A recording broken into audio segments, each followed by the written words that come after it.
sais pas si je vais réussir à filmer cette vidéo en fait. Bon, si tu me vois avec le micro comme ça, c'est tout simplement que comme tu peux le voir, il y a énormément de vent et que par conséquent, si je le mets légèrement plus bas, à mon avis, on doit entendre énormément le vent. On va essayer d'éviter ça. Dans la vidéo d'aujourd'hui, comme tu as pu le voir dans le titre, on va parler des vacances et de comment gérer sa diète et son entraînement en étant en vacances. Je vais débuter cette vidéo en te posant la première question qui est tout simplement pourquoi souhaites-tu réellement gérer ta diète et ton entraînement pendant les vacances? Sauf si tu fais de la compétition ou si tu prends énormément de vacances, je pense que c'est parfois important de savoir lever le pied sur tout ce qui est entraînement et diète. Ça veut pas dire complètement se laisser aller, je peux comprendre que ça fasse peur. On a l'impression que tous nos efforts vont être jetés à la mer alors que pas du tout. Mais voilà, je sais que psychologiquement parlant, ça peut être compliqué. Donc voilà à quoi va servir cette vidéo, tout simplement à vous donner des petites astuces, mes petites astuces pour limiter la casse entre guillemets des vacances. Donc cette vidéo va être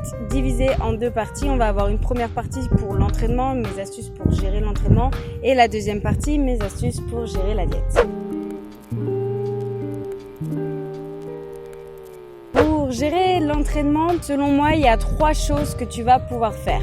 La toute première chose, c'est tout simplement te renseigner sur l'endroit où tu vas pour savoir s'il y a déjà des installations sportives qui sont mises à disposition dans les rues. C'est de plus en plus courant, les parcs de street workout fleurissent un petit peu partout, donc n'hésite pas à te renseigner auprès des habitants, des commerçants où tu vas pour savoir s'il n'y a pas un parc de street workout avec des barres de traction, des barres de dips, ce genre de choses-là qui va te permettre du coup de t'entraîner avec un peu de matériel urbain.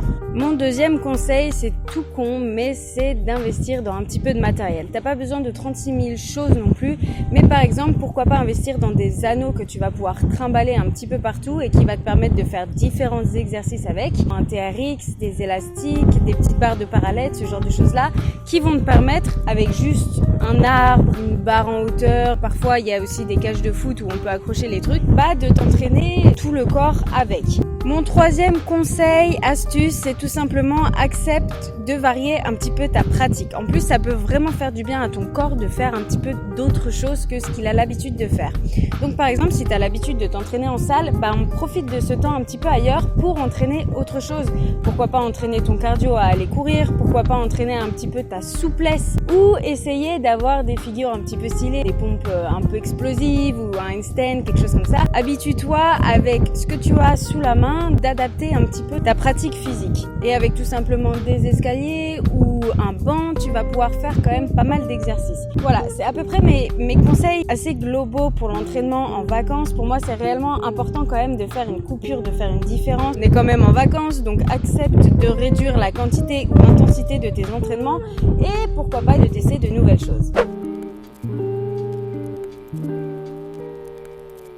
Côté diète, c'est un petit peu plus compliqué parce que je pars du principe que du coup, là c'est ta période de vacances, donc ne fais pas une orgie alimentaire non plus, mais laisse-toi l'autorisation de manger un petit peu moins bien que d'habitude. Maintenant, j'ai quand même 2-3 astuces et conseils si tu pars en vacances, c'est de justement encore une fois manger local et frais. C'est-à-dire regarde ce qui se fait dans la région où tu vas et autorise-toi de goûter les produits locaux.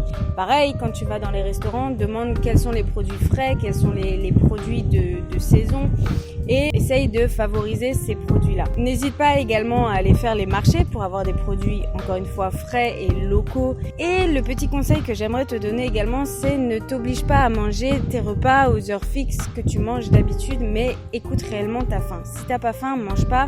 Si t'as un petit peu faim, mange quelque chose, même si tu vas aller au resto 2 heures après, peu importe. Autre chose que je te conseille, c'est de te balader tout le temps avec quelque chose à manger sur toi, un fruit, une barre de céréales, quelque chose qui va te permettre que si réellement tu as la faim qui arrive quand tu es en train de te balader quelque part, tu vas pas sauter sur le premier glacier ou sur le premier truc qui vend des gaufres, des beignets, tout ce que tu veux, mais tu auras peut-être ta collation dans ton sac et ça va peut-être te permettre entre guillemets de pas craquer sur quelque chose qui plus est ne te fait pas plus envie que ça à la normale. Gardez un petit truc à manger sur toi et de ne pas hésiter à manger quand tu as faim, parce que parfois on dit il vaut mieux pas grignoter et manger aux heures des repas, mais moi c'est pas réellement comme ça que je fonctionne. J'ai tendance à conseiller de grignoter et de manger quand tu as faim pour éviter justement de te jeter sur la nourriture après quand tu vas aller manger, je sais pas, au resto ou ton repas du soir. Hésite pas les midis quand tu vas pas manger en extérieur de te faire des salades. Là c'est l'époque, c'est la saison et ça va te permettre justement de faire tes salades en plus avec des produits que tu vas acheter au marché, donc des produits frais, des bons produits. Voilà, alors c'était mes quelques astuces pour gérer ta diète et ton entraînement en étant en vacances. Mais encore une fois, n'hésite pas à juste profiter de tes vacances, c'est pas un problème. Ta diète, tu la reprendras après tes vacances et tu verras que tout rentrera dans l'ordre, tout redeviendra comme avant.